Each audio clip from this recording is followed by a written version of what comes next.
are just learning about. So I did want to make sure that we have that available in case you might be like me and be like, wait, it's been a while. Was this thing part of this block or this other block? I don't remember. So, it's good that they are so organized in their modules as good examples for us where we can find things. All right, well, I think if it's okay with everyone, we'll get started with introductions. Thanks for joining us. So we've extended today to include anyone and everyone that's interested in learning about what's going on with ACUE. This is really designed for some connections for those that are doing the course right now. We get a nice celebratory kind of moment of being done with some modules or finishing up. And then for those of us that are finished or on the other side, to be able to look back and reflect and maybe reconnect with some modules. So like anything that's happening right now on our campus, there's some people that sent their regrets and couldn't be here. But what I thought would be the best way to start with introductions is kind of going popcorn style. So I'll go first, then I'll call on someone, and then they can call on someone else and say who you are, where you are in the ACUE process, if you are a past member or you're just an interested party that's here to learn more. And then thinking about this block devoted to inclusive and supportive learning practices, maybe the biggest takeaway, the thing that you've really implemented into your classes or plan to implement from this block as a whole. So like the kind of like, if I have to take one thing away, what's that one thing that's like been like this is sticking with me moving forward. So I will get us started to help alleviate pressure from anyone else. So my name is Andrea Vickery. I am in the Department of Communication Studies. I finished ACUE. I was part of the group cohort B that started in spring of 2020 and went through fall of 2020. So some good timing to learn how to be agile and adjust and think about teaching as everything changed. And then this year I've stepped in to help co-facilitate with John. So I'm getting to be going through ACUE again, but this time as a facilitator, which is great. It's getting me to brush up on some practices. So when I think about this block as a whole, gosh, it's hard. There's a lot in there, but I know one thing that really stood out to me, and one of the reasons I signed up to do ACUE was I felt I was really reliant on like think, pair, share, or like kind of the same techniques over and over. So in this case, I know that when it came to learning about other ways to kind of check for understanding and integrate those things in, those are the ones that have kind of stuck with me, where I'll try a couple different ones at different points and kind of learning how to slow down and start thinking about being really intentional on gathering that information and finding ways to filter it back out. So that's something that's really kind of stood out to me and sticks with me, right? I do try and mix up the order of things, right, and make those adjustments. But I think that sort of module and kind of the idea of being collaborators and learners together has really been important to me. So I will pick someone else to go. Liz, would you like to talk next? Sure. I'm Elizabeth. I'm from the Department of Health Promotion and Wellness. I was in cohort 1, or I don't know if they're lettered or numbered. I have no idea, whatever. I was the first group to go through it, and it was incredible.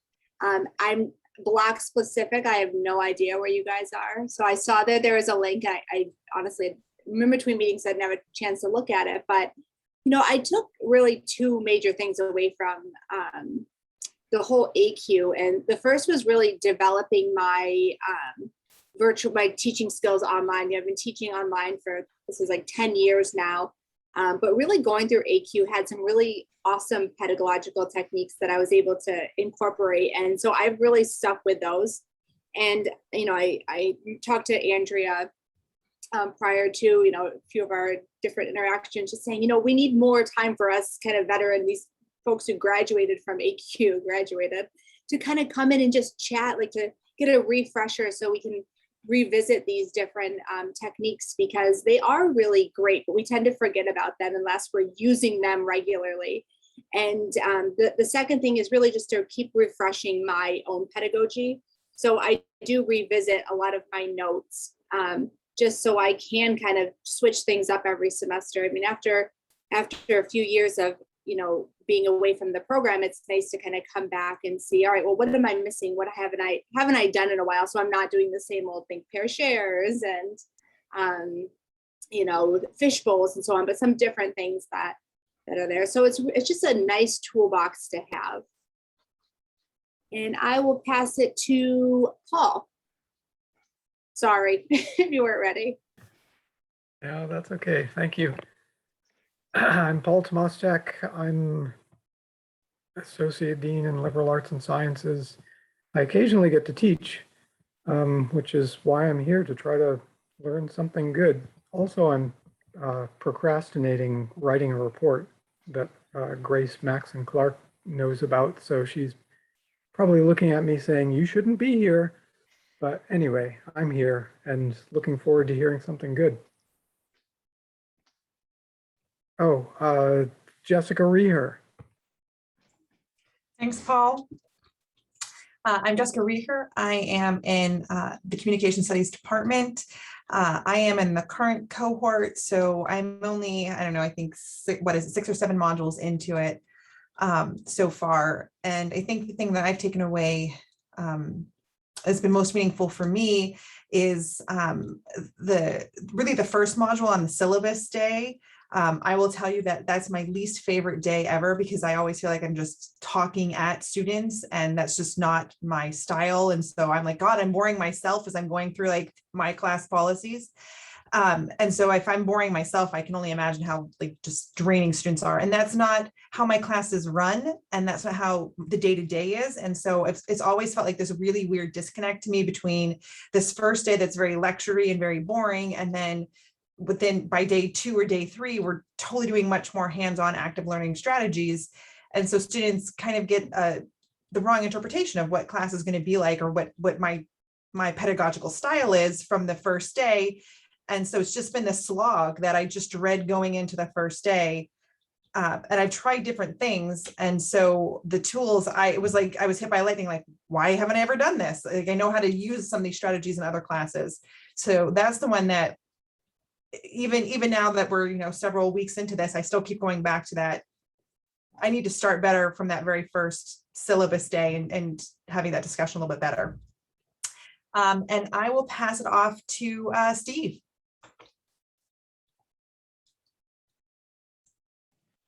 All right, thanks, Jessica. My name is Steve Massacone. I am in the theater department here at Oswego. I'm currently in the ACUE cohort. Just got a week behind. Last week, things exploded. But yeah, so 6 modules in. I think what I want to do is sort of jump off Jessica's point a bit about the snowball effect that some not necessarily bad practices can have, but just that unintentional practices can have sort of on the beginning of the course. And, I think what I'm finding is that a lot of the modules center on the way we communicate and engage. And so even though there are certain modules specifically about engagement, it does feel like each one is able to sort of bump up the way we think about how we communicate with students and how we can engage with them on a regular basis, really, no matter what the content might need to be that day or what the plan is. There's always some way to kind of heighten a lot of the facts, figures, and methods we're learning in this course. And I'm kind of blown away by that on a regular basis. But yeah, I mean, what feels like we're now in the thick of it is how necessary a lot of this work is, because it does kind of have a snowballing effect to it. So just kind of curious about that. Okay, I will pass it to Michael. Hey, Michael. Hey, Steve, thanks much. And like Steve and Jessica, I'm in the current ACUE cohort. I struggle a lot with the modules, I'm not ashamed to admit, just because of how flat they are. And so I'm taking away from this, I think, the community of y'all. That's why I keep showing up at these meetings, and like I try to participate in the discussion board that is public throughout the ACUE system. So I struggle with thinking about the specific implementation, and then how the specific implementation leads to a write-up. That's just me personally. But what I'm taking from the course, and what I'm taking from the discussions, and what I'm taking from the meetings is really just a freedom to be less rigid in pedagogy, like a freedom to not just be like, I've written that off. Like I that's not something I do, or for any number of reasons, because of me personally, or because of my discipline, or because of my student learning outcomes. And so I'm, I guess, providing myself the freedom to rethink and learn the names of certain, protocols and ideas, and just to see a sort of relaxing around the corners of what I want to get accomplished in class and with my students. Oh, right on. Francisco, will you share next? Sorry, I'm on mute. Hi, everybody. I'm also behind. I'm no, to admit it. It's funny. I try every week to like, this week I'm going to be right there. And then something happened that it's like, oh, okay, but I think one of the things I learned through this process is how organic, it is. I think, how Michael was explaining, I think we tend to be kind of, okay, this is how I've been doing it during all this time. I'm supposed to be working. But I think what I learned from the course so far is that teaching is a very organic process, and it changes in an everyday basis. So I do taking a lot of new tools that I've learned through, like the syllables, I think was, again, like Jessica, one of my favorites. Lectures, because normally that day you just feel like, okay, how can really be productive in like first day, but I do enjoy a lot of the tools that they present for the syllabus, which I'm going to apply next semester. So having incredible process to learn. I'm very glad I'm taking the course, and also I've been very Michael was saying, the reason why I like to come to these groups is because you have a sense of community, and we are all in the same boat, right? Is to improve our capacity to teach. So I'm glad that we're taking that. Well, on that say, I will pass it to David.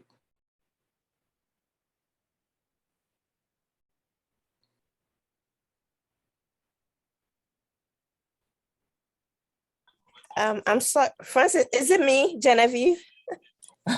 No, Okay. I'd say David, David? but you can go, Genevieve. Don't worry about it. Oh. It's a Genevieve. All I don't right. know. Yeah. I thought you said Genevieve. Okay. Thank you. Andrea, so I came in a bit late. So what are we? Introduce ourselves and say. I think you're muted. Yep.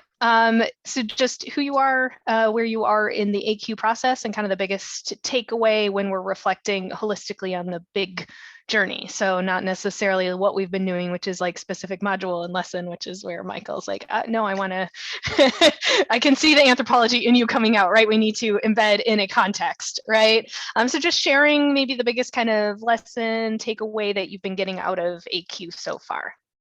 Oh, okay. Thank you, Andrea. So, hi, everyone. I'm Genevieve Alobi. I'm with the Department of Economics with John. I teach labor economics and microeconomics this semester. Pardon me, my camera is off. I've been home for some time recovering from illness. And and because of that too, I'm a bit behind with some of the models.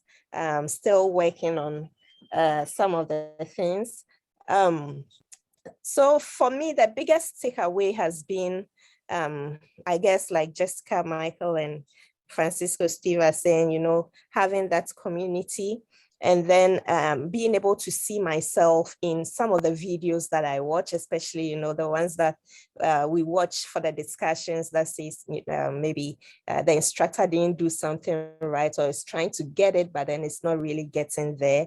I see myself in many of these instructors, and it helps me to be able to, you know, find ways as to how to modify it, because most times we are the teachers and we don't get to observe other teachers. So I think it's been very helpful, and I'm happy that we are going on a little break so that I can catch up and then join everyone else. All right, thank you. Pass it on to David. Okay, hello everyone. I'm in the philosophy department, and I'm in the current ACUE cohort. I've got pretty much all the modules finished. I've got one that I've got to go back and fix. I'm finding this particularly useful because one of the things that I've noticed as I've been doing these modules is that, you know, my teaching, I don't want to say that it's not that it's bad, but we sort of get into practices where this is how we do it, right? And we tend to stick with what works, or in some ways it's what works for us. And so I'm picking up these new tips, and you know, I just found myself in the class that I had just before this. I said to the students, you know, so does everybody get that? Does everybody understand? And I heard in my head, like, oh, wait a minute, I'm not supposed to say that, right? That's not a good question to ask the students, because they'll just nod their heads. And so it's not a real productive question. And I'm basically picking up these new practices and starting to incorporate some of them already. I already put in a new reading based on the I think it was module 5 on diversity and inclusion and stuff. And then I've got a bunch of, you know, a number of practices that I'm going to put in subsequent courses. I really like this idea. One thing that really stood out to me was this idea of giving verbal feedback on papers, where you do like a little 1 or 2 minute video and, you know, explain what the issues were with the paper. I think that's probably going to be a much more effective way of giving feedback than actually, you know, than writing it on the, you know, on the exam or the paper, because students generally just look for the grade and that's all they want to know. So I think, you know, this would be something where it'd be much more effective, and I'm planning to do that as well. I would pass it along here, but I'm not sure who hasn't gone. Maybe Grace?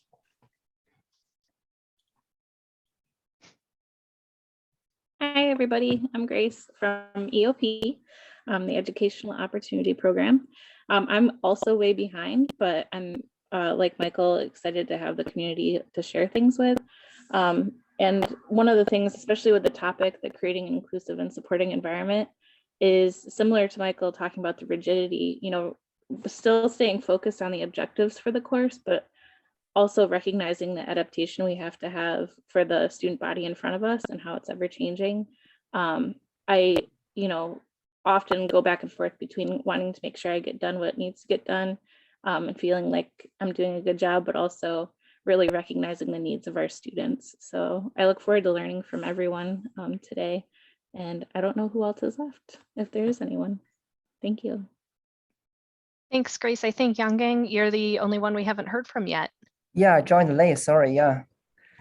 Hi, everyone. I'm Yungang Wang from American Geological Sciences. So I teach meteorology and climatology. I'm in the current cohort, and I guess I can say I finished all the reflections. So yeah, I try to remind myself, so put a calendar on my phone to remind myself. And I think I have learned a lot from this online course.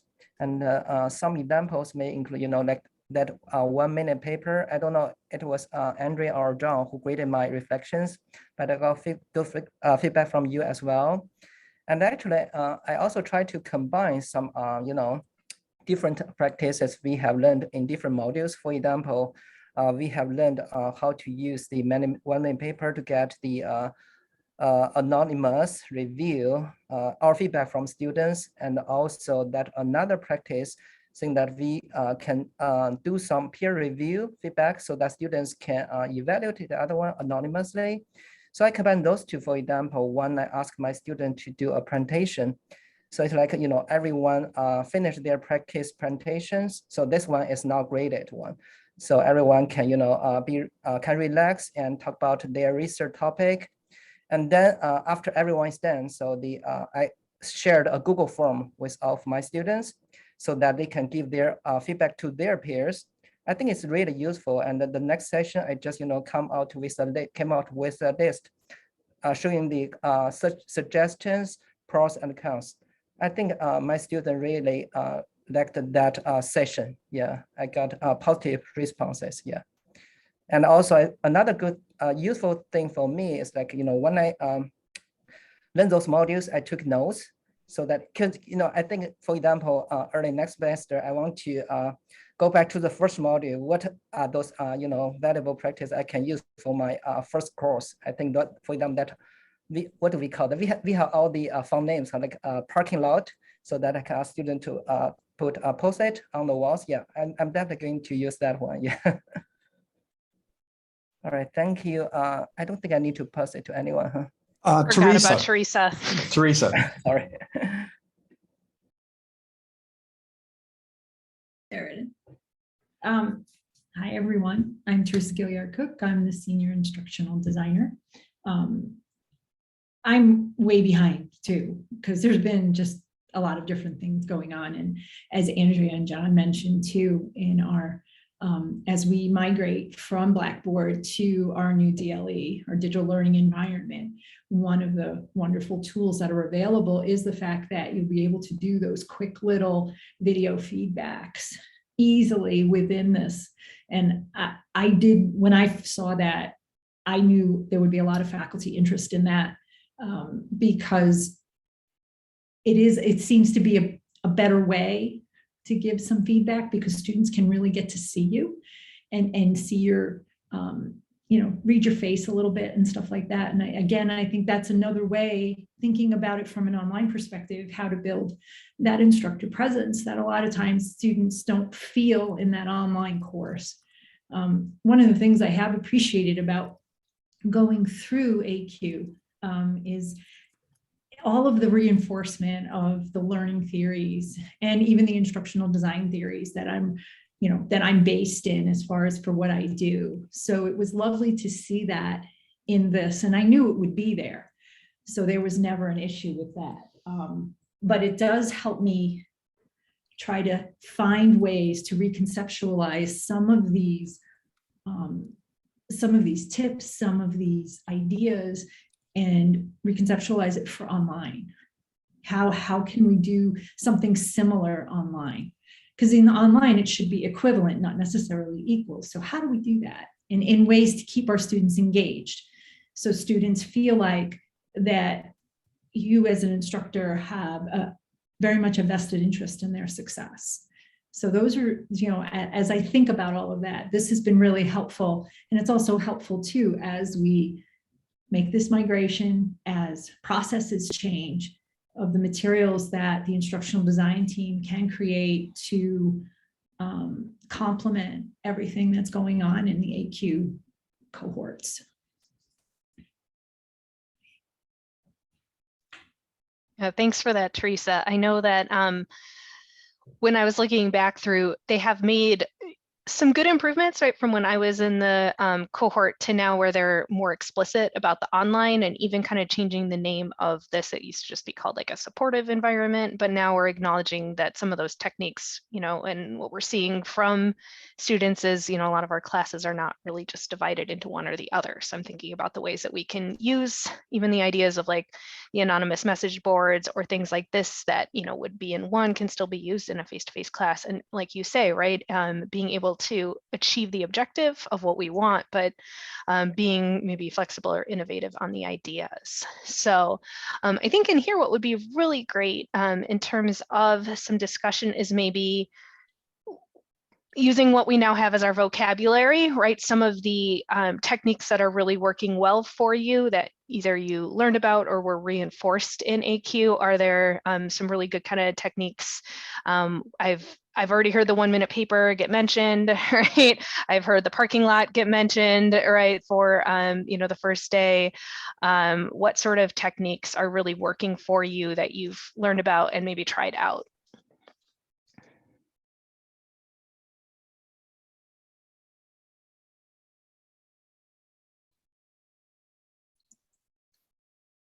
I'll go.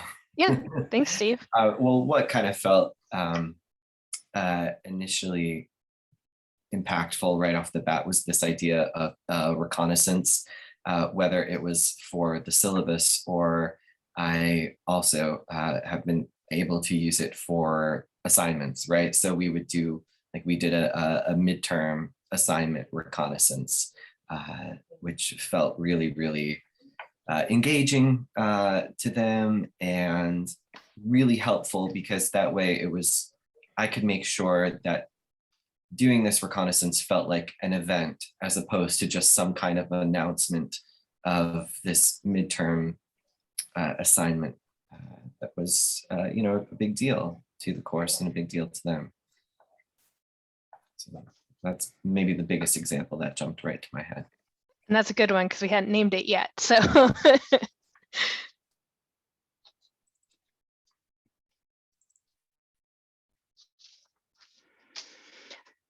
I know that when I had talked to some people that couldn't be here, right, I just kind of asked what's been part of what they've been integrating.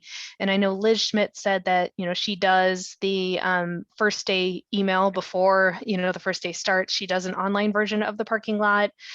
She uses a Blackboard survey of asking questions. And then, of course, reinforcing a lot of what we've already known about are some of the things like, using iClicker and making sure that like rubrics are available, right? So when we're giving feedback and when we're talking through those assignments, like we saw in that most recent module, making sure that there's a lot of different ways that you are sharing feedback and also helping them to organize themselves and plan for successful assignments.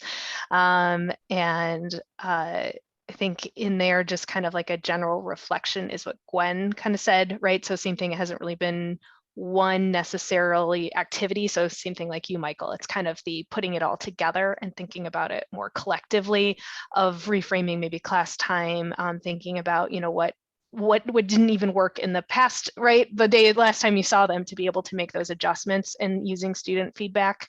So those are some things that were brought up from those that couldn't be here.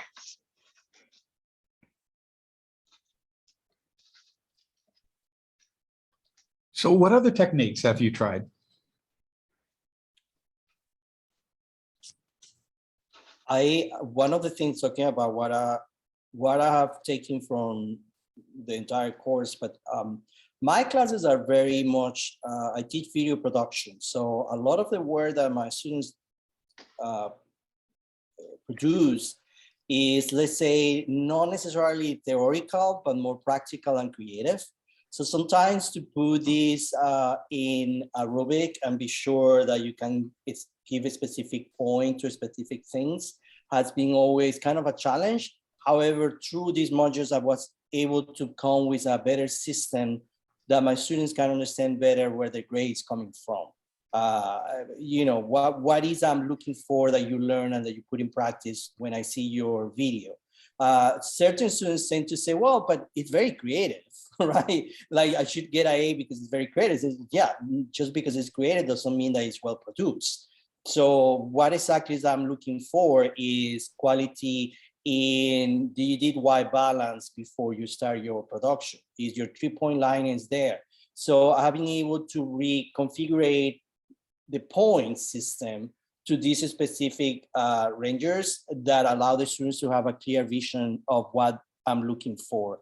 Also, I took in consideration the idea of showing past videos from a video that got an A to a video that go at D based in the quality of those videos, but I also use those examples as a way to explain to them why that video got at A and why that video just got at D, in the final grade. So those are things that have been implementing that it has helped me a lot, in fact, because one of my issues always has been that, again, I don't teach, let's say something like mathematics where 2 + 2 is 4. If you get 4, you get the point. If you get 5, you need to go back to, to your math. So for me, what I teach is a more different way to qualify the work that they do. So I do think those techniques are helping me a lot, but also, of course, the students to understand as a professor what I'm looking for in order for you to get your points. A nice extension of that strategy is to show the videos and have students evaluate what causes one to be an A, what causes one to be a B, and so forth. That's something that Ken Bain has talked about quite a bit for a while, and it seems to work pretty well because it's much easier for them to see it in other people's work than in their own. Just as in the ACUE course, it's much easier to see some of the behaviors in class that we might do without thinking anything of it when it's someone else on the screen doing it. Yeah.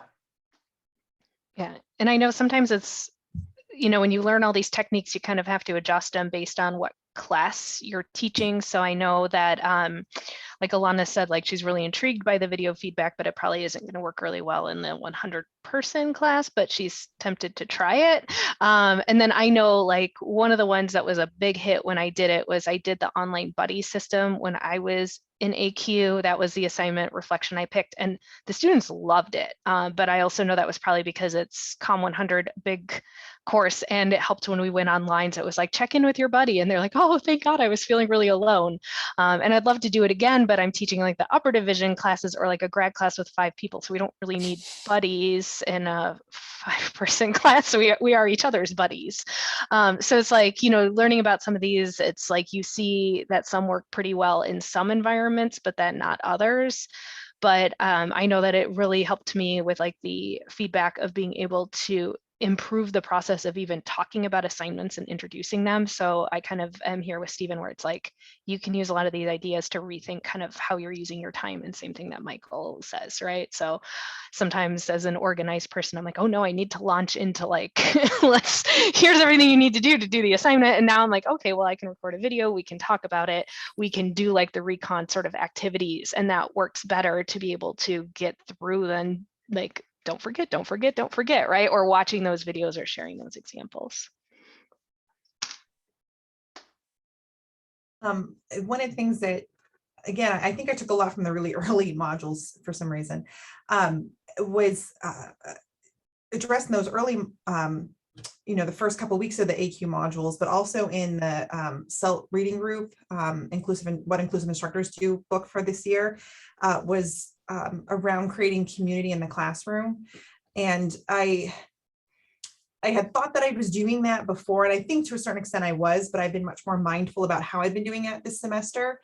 And I think especially with the students that we have right now coming out of the pandemic and the way that they have been and the way they've been learning for the past, let's call it 2 years, that they need that community. And I was telling my dad about it, and he is not in education. He didn't go to college at all. So this is, a world to him that's very foreign. And he was like, oh, you're being too soft-handed with these students. They need you to like come in and teach them. And I was like, I don't think that works with these students. And while I approach that sort of older school mentality, I think this is a group of students, based on my experience, that really needs that community. They need to feel supported by their instructor, and they need to feel supported by one another. And so I've tried to be much more mindful about the ways in which I'm creating that community, because I think it's not even, we can talk about the pedagogy. I think it's just the thing that they need for their own mental health. So even if there weren't pedagogical reasons to do it, which I think that there are, I think that it's something that they're just craving because they've not been in a classroom with other people, with other learners, with other people who are doing the same thing that they're doing. And so I've really focused on not just doing that in the beginning of my semester. We were just doing some community stuff today and it's week 12. Because I think we're going to need to carry that throughout, just because they're in a different place now than they were 20 years ago. I mean, the way that I would have learned when I was a student is not how they're learning, but they're not who we were.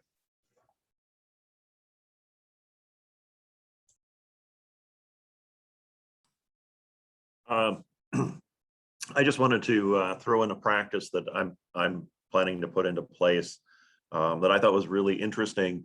And in a way, I felt like I didn't need to do it because I teach philosophy. So, some people see the intrinsic value in that and find it really interesting. But in one of the modules, I think it might have been module 4, they talked about one method you could use is to get your students to take, to sort of take an intrinsic interest or to value what you're doing intrinsically, because if they have that kind of motivation, they're likely to do better. And so I teach an ethics course. And one of the things that I've decided to do is I'm going to have the students write a short little paper at the beginning of the semester where they state their position on an issue, because, we have views about abortion and freedom of speech and things like that. And then I'm going to have them think about it throughout the semester. So then it's like, oh, okay, we learn about this view, this ethical view, utilitarianism. What is this? How can I use this, or how does this affect how I think about abortion? And so that actually makes it personal to them. And I think it should really be advantageous, because I know there's a lot of students who are just like, I want to get the grade.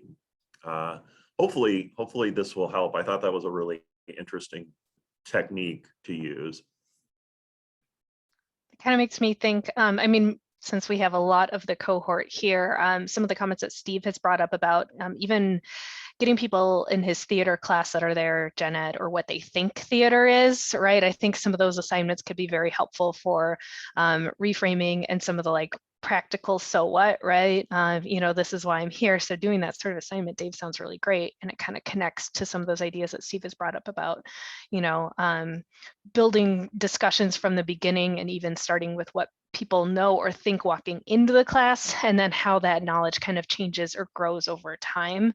I remember Steve bringing up kind of that list of the words that you bring in and the vocab, and how it starts to shift a little bit as you recall. And I think Michael does something similar as well. So I think in there, right, it's like a little change, but it starts to have that kind of looking back, looking forward moment, and really thinking about, well, why are you here? Especially, I have to teach a lot of the classes that they don't want to be in. Right? So I guess I'm pretty used to doing some things to try and be like, here is why. And that intrinsic motivation piece is a big one. I'm in this class because it's required. I hear that a lot when I ask them at the beginning of the semester, why are you taking this course? And I tell them it's an okay answer to give, because it's true, and I don't want to force them to lie, but hopefully I can change that and have them feel like they're in the course or would have taken the course anyway, because it's something that they think is really interesting. But another good follow-up to that, because I get the same thing in my class, especially in the large class, is just to ask them, why is it required? And to get them thinking a little bit about why maybe this might be important for their future careers or education. It can help change the direction of that focus just a little bit. John, I definitely do that myself, and it's actually part of the learning objectives. So I would say 2 to 3 times a semester, I'll put the learning objectives up on the screen and say, okay, which one do you guys think we've accomplished so far? And what assignments or what activity or what discussion did that for us, so they can kind of see where they're at. But it's nice because when I do give them kind of the hit it out of the park assignment at the end of the semester, they know where those questions are coming from. They're not just made up on my own or whatever. They know exactly where they come from because they've been looking at them all semester. Another reflection, or I guess piece, was the self-reflection that they talked about in assessment. I call it something a little different, but because I teach EDU 114, which is comparing education from a non-Western perspective. And so before we go into each culture, I have them really ask themselves a lot of questions about what they know from that culture and where do they know that from. And it just comes to me. It never goes to the other students. So I try to create like a safe space for them to be open and honest about their stereotypes. And I think that that's helped a lot for the discussions that we have in class after. I know who's coming into the classroom at that point because of the assignment, and I know what they're bringing in with them. And it helps me kind of do it a little bit differently depending on what their ideas are and where they're at with each culture. So that self-assessment and reflection piece reminded me a lot of that, even though it was less about the content of the course or, you know, the objectives of the course, but more about the content of what we're going to cover next. Michael made a comment in chat about one of the things that he found beneficial is thinking about the pivoting at the end. Could you talk a little bit about some of the things you've used for that 5 minutes or so at the end of class in terms of pivoting or transitioning out of the class? What sparked my interest in this, and the most obvious thing in what they introduced in the ACUE is saying, going over an assignment or introducing an assignment or something that's going to keep student group feedback on an assignment, something like that, something that's going to keep group attention for the last 5 minutes in order for them to stay focused, in order for them to stay alert, in order for them to stay engaged as the clock is winding down. Students watch the clock, let's be honest. And we have to watch the clock too, because you can't, you know, it's not right to keep the students afterwards. So I've done that, but I've also started expanding it to, and this is what I was referencing, or one of the things I was referencing earlier by like the freedom to rethink pedagogically and the freedom to rethink structurally. Right now, and for the last few weeks, I've been taking time out of class to address students directly, and not only where they are in my class and where we are in the semester, but how they can conceive of all of their classes coming to an end.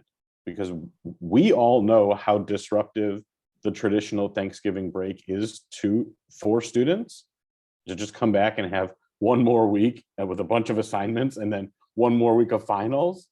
But like we've been saying, these newer students, or students who just have forgotten after being home for the last 18 or 24 months, like it can be very disruptive to the semester. And so I've been hammering that home in all of my classes. Not only how you're going to plan to finish strong in my class, but mine is just of a full-time load. Mine is just one of the 5 or sometimes 6 classes that students are enrolled in. So how are we and y'all going to set the plan to finish strong so that the work you've done up until now doesn't go unnoticed or unrewarded? So yeah, there's just been a few different ways that I've been trying to, or that ACUE has motivated me into reconceiving of those integral last 5 minutes of the course.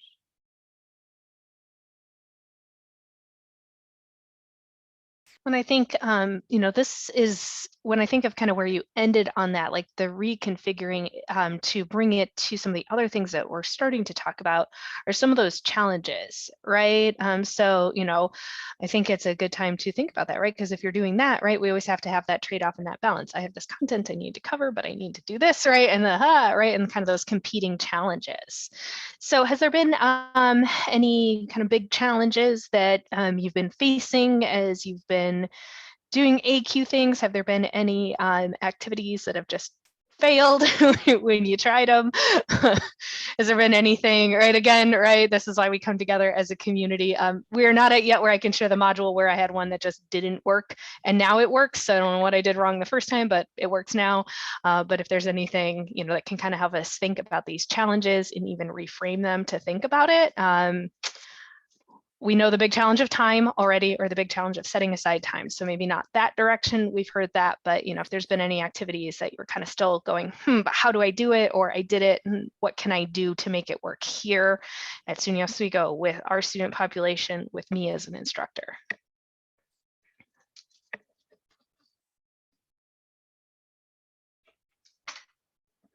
Challenges.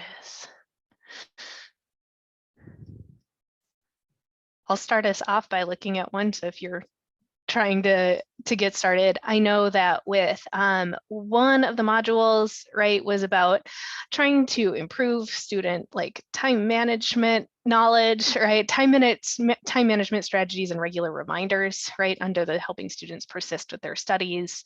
That was the one that I picked for a reflection doing this one. And I mean, no matter what I try, right, it didn't make any significant changes. They weren't like, oh gosh, that was actually really great that we talked about it. And I did that when I was in ACUE. So now I try and talk more generally. I do give them some reminders of like, this is how long this assignment should take. And then I do like the check-ins when we were talking about things like, hey, where are you at on this? But I found when I did like let's provide time management strategies, they're like, yeah, whatever, right? Like, I'm not gonna listen to you. So that one didn't go well when I tried it and like wrote it up. I did like a presentation. I had even the little handouts of like how to map your time, and they were like, no. So I don't know if it just didn't work because that students, or if everyone was doing it that semester or what, but I've had, that was one of the ones when I look back at being in ACUE and what I tried in this module, that was one that I was like, oh. So I still talk about it, but I don't really give them a handout of like, map out your time. Where are you going to study at this moment, right? That one didn't really work for me as much as I hoped it would.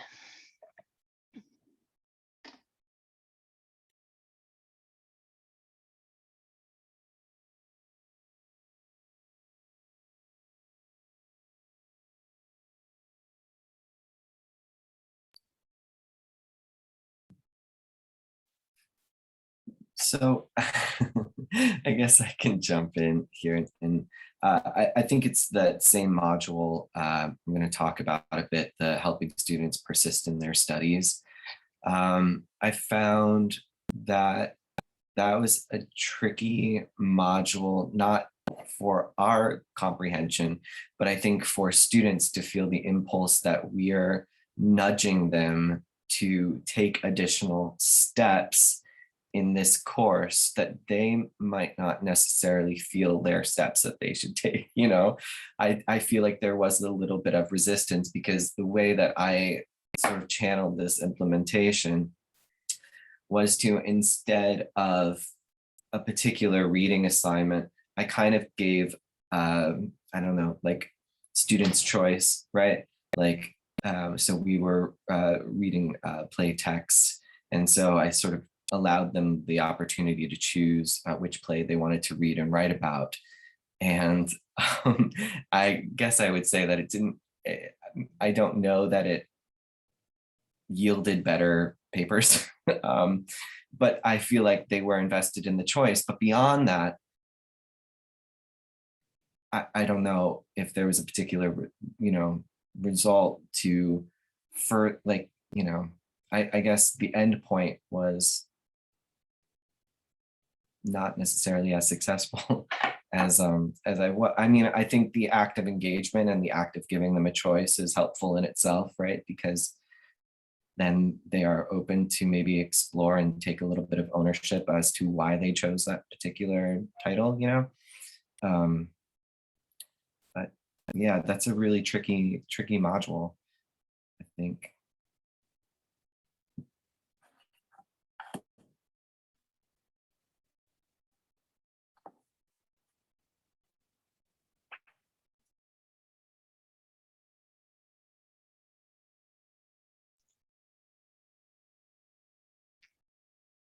The other one that seemed to generate some discussion last time was some of the challenges when trying to embrace diversity, right? Writing about it, well, I mean, to be hired here, right, you have done a diversity statement, right? Many of us have taken those implicit bias tests, but doing like the actual module reflection, that one was hard. And then for me, where, it gets sort of challenging is, I find it very easy to embrace like different examples and key studies and things and represent different perspectives. But when I'm also trying to balance that with like OER needs or like finding a good textbook that's affordable, right? You can cobble together with some resources to supplement, but then sometimes it's okay, well, if I want to pick the thing that is most affordable, that might get them to open the book. Then I'm like, oh, okay, how do I balance that? And so some of those, I'm still struggling with, are trying to make sure that I find resources that can kind of help me there, right? It's easy enough to add with supplemental readings, but if I can't get them to read the first thing, right, the supplemental readings on our supplement and, you know, needing to be able to have some framing from the beginning. So that's one when I think about kind of the, you know, always going back through and looking over your syllabus every time, like, what else am I missing? What can I do? That's one of those challenges that's more kind of embedded in the structure, right? You know, talking about things, you know, communication courses lend themselves well to bring up these ideas, or like Grace has talked about, you know, being able to create some ways to embrace talking about, but when you're trying to truly create that, and I can't find a lot of work authored by someone that maybe looks like these students in my class or brings in their perspectives. And that always gets really challenging because I go, well, I want it, but, you know, there's that lag of, you know, how do I get it and not just rely on like popular media texts. So that's one of those, I know that module, it starts to feel a little, to do it and like do the reflection was a challenge, right? Because you're like, okay, well, you're having me do this, but it's a reflection. But then some of those things are like the structural where I go, okay, well, I have to have something for them to read, and then trying to find a better like reader guide or supplement becomes a challenge. One of the things in the Cornell diversity move that I know some of the people here have gone through is, in addressing that issue, maybe bringing up a discussion of why it's hard to find good examples of people who are not represented in the discussion. And that way you're at least acknowledging that this is an issue in the discipline or in this particular area.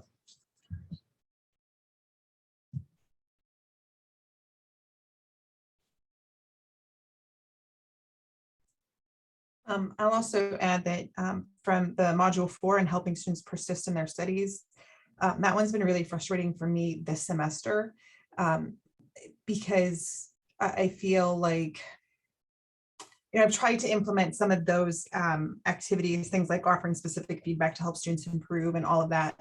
But again, I think this is sort of part and parcel with some of the challenges I think we're just experiencing systemically with students. I feel like, you know, I kept joking. I know some of you heard me say, like, I don't have a bell curve in my class. I've got a camel. So students are either really engaged, they're buying into this, they're on board, or they're just dropping off. And it's not, students in my class currently, the ones that are failing are not failing because they're not understanding the content. They're failing because they're not doing anything. They're not coming to class, they're not submitting anything.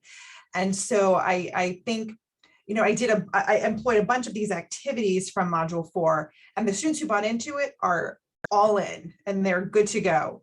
But I've just had a huge percentage of my class. And again, there's 150 students in my large lecture. So I think for me, it feels even bigger. You know, I have probably a third of the class they are completely disengaged. And so that's, I think, been frustrating for me. And so I think part of it's had to be for me to accept that maybe in this, there's just nothing that I'm going to be able to do at this point. But it feels like a personal failure because I'm like, I'm trying so hard to employ this, like I'm taking a class on this. And it's just not connecting with them. And part of it's just because in some cases, they're not even in the room in order to hear what I'm saying or to engage. So I think that's been a real challenge that I faced, but I know many of you have as well, because I've talked to a lot of people across campus, and I think we're all sort of feeling just beat down by this semester. Yeah, it's not just here, it's everywhere in the country. People are talking about this issue. It's a massive problem. Yeah, I think, Jessica, your example articulated what I was trying to say, is that we can totally max out on engaging activities, and we can do all of that, and we can lead them to knowledge, but I cannot you know, fill out the take-home test for you, you know, like, and if it's just impossible for you to reference a study guide or to talk to me about it, I mean, I think that's the struggle we're kind of facing. And, you know, I mean, it's funny, but I think we're all really aware that this course was built at a very different time, you know, and so while I think we're able to say that a lot of it feels useful in sort of macro and micro ways, as far as addressing the current climate is bit of a struggle. I appreciate you saying that, Steve, because again, as I think about what types of materials we can build to help support you all, a lot of it, yes, will be more focused online, but even a lot of it can be tweaked and used in different modalities. It's still thinking about how we work with our students. And John, with so much you've done with T for Teaching, I think some of that we're going to have to find ways to bring in because these students have been traumatized. And if you think about their age, okay, if we think about our traditional age students, I mean, they went through this at a time where they don't have the skill sets we have as adults to go through this. Cognitively, they're still children, so it's thinking about how do we help them walk through this, what types of strategies can be there, but just even with everything you're trying to do, it's something within them that they have to come to terms with and do that. And there's so many different things in there, and so many of you have tried so hard to do this, and I commend you all. But thinking about how do we operationalize some of these pieces to support you as you support your students is going to be something I try to think about a lot more, because this isn't going to go away anytime soon.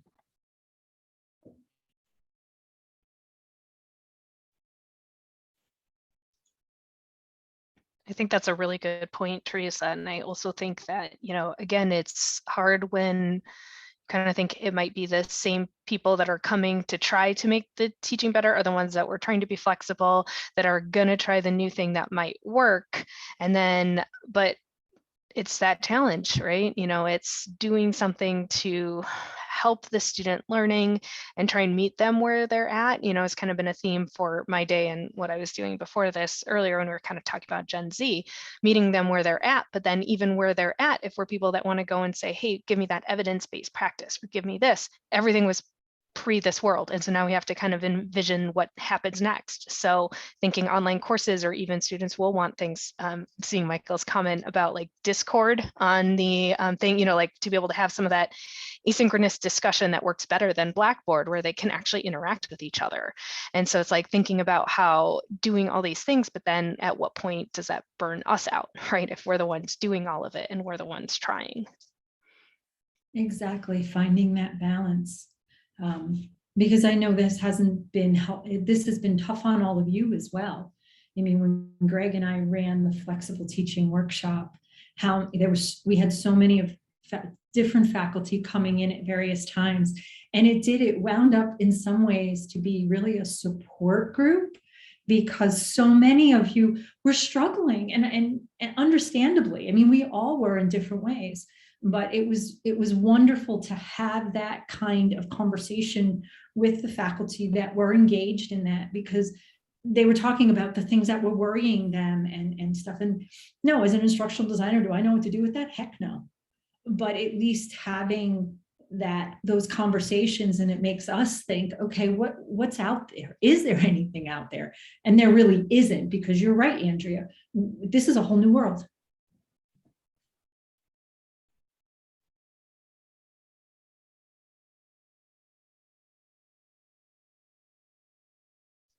Well, I think we be- should be respectful of people's time. We are at the end of the scheduled time. Thank you all for coming. This was a really good discussion, and